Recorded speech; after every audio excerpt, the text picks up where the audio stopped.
আমরা অনেকেই শালিক পাখিকে 1 বছর, 2 বছর কিংবা 5 বছরও পালন করে থাকি, কিন্তু আমাদের সেই পাখি এখনো কথা বলে না। শালিক পাখিকে কথা বলানোর কিছু কৌশল আছে, তা আপনি জানি না।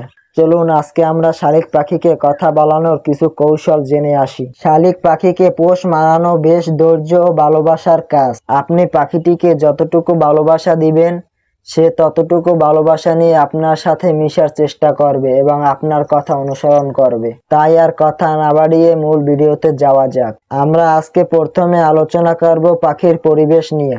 পাখিকে রাখার জন্য এমন একটি স্থান নির্বাচন করুন যেখানে মানুষের আনাগোনা কম ও কোনো রকম ভয় পাওয়ার সম্ভাবনা নেই।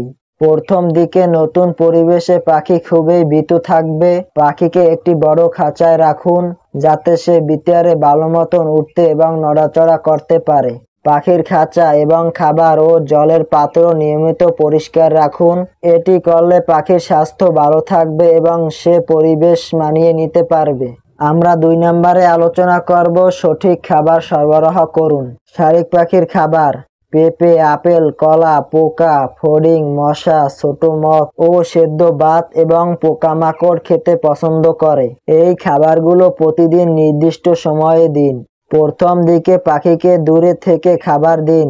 ধীরে ধীরে আপনি যত খাঁচার কাছে যাবেন, তখন সে যদি ভয় না পায়, তাহলে আস্তে করে আপনার হাতে দিয়ে খাবার দেখাতে চেষ্টা করুন।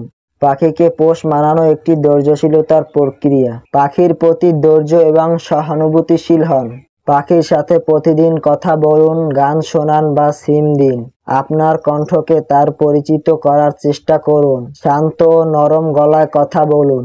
প্রথম দিকে পাখিকে সরাসরি ধরার চেষ্টা করবেন না। আপনার হাত খাঁচার ভিতরে রেখে দিন যাতে সে আপনার হাতকে তার জন্য নিরাপদ মনে করে। যখন সে আপনার হাতের কাছে আসতে শুরু করবে, তখন আস্তে করে আপনার হাত দিয়ে তার পিঠে বা মাথায় আলতো করে স্পষ্ট করার চেষ্টা করবেন।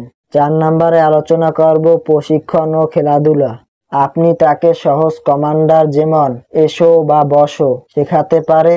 যখন সে কমান্ডার অনুযায়ী কাজ করবে, তখন তাকে পুরস্কার হিসেবে তার পছন্দের খাবার দিতে পারেন। শালিক পাখিকে আপনি খেলনা দিতে পারেন, যেমন আয়না, ছোট বল দিতে পারেন। এটি তাকে আনন্দিত রাখবে এবং আপনার সাথে তার সম্পর্ক উন্নত করবে।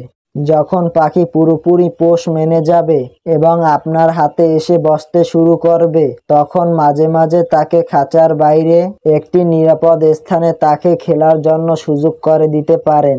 তবে আপনাকে খেয়াল রাখতে হবে সে যেন উড়ে না যায়। 5 নম্বরে আলোচনা করব পাখির অসুস্থতার লক্ষণ। পাখির স্বাস্থ্য নিয়মিত পর্যবেক্ষণ করুন। যদি সে চুপচাপ থাকে, খাওয়া দাওয়া কম করে বা লোম ফুলে বসে, তাহলে বুঝতে হবে সে অসুস্থ। এমন ক্ষেত্রে দ্রুত পশু চিকিৎসকের পরামর্শ নিন। আমাদের ইউটিউব চ্যানেলটি এখনো যারা সাবস্ক্রাইব করেনি, সাবস্ক্রাইব করে রাখবেন। আর যারা ফেসবুক থেকে দেখছেন তারা ফলো করে রাখবেন। শালিক পাখিকে পোষ মানানো একটি দারুণ অভিজ্ঞতা হতে পারে। সঠিক যত্ন ও ধৈর্য ভালোবাসার মাধ্যমে আপনি একটি বিশ্বস্ত সঙ্গী পেতে পারেন। আজকে এখানে বিদায় নিচ্ছি। সবাই ভালো থাকবেন, সুস্থ থাকবেন এবং আপনার শালিক পাখির জন্য দোয়া রইল। আল্লাহ হাফেজ।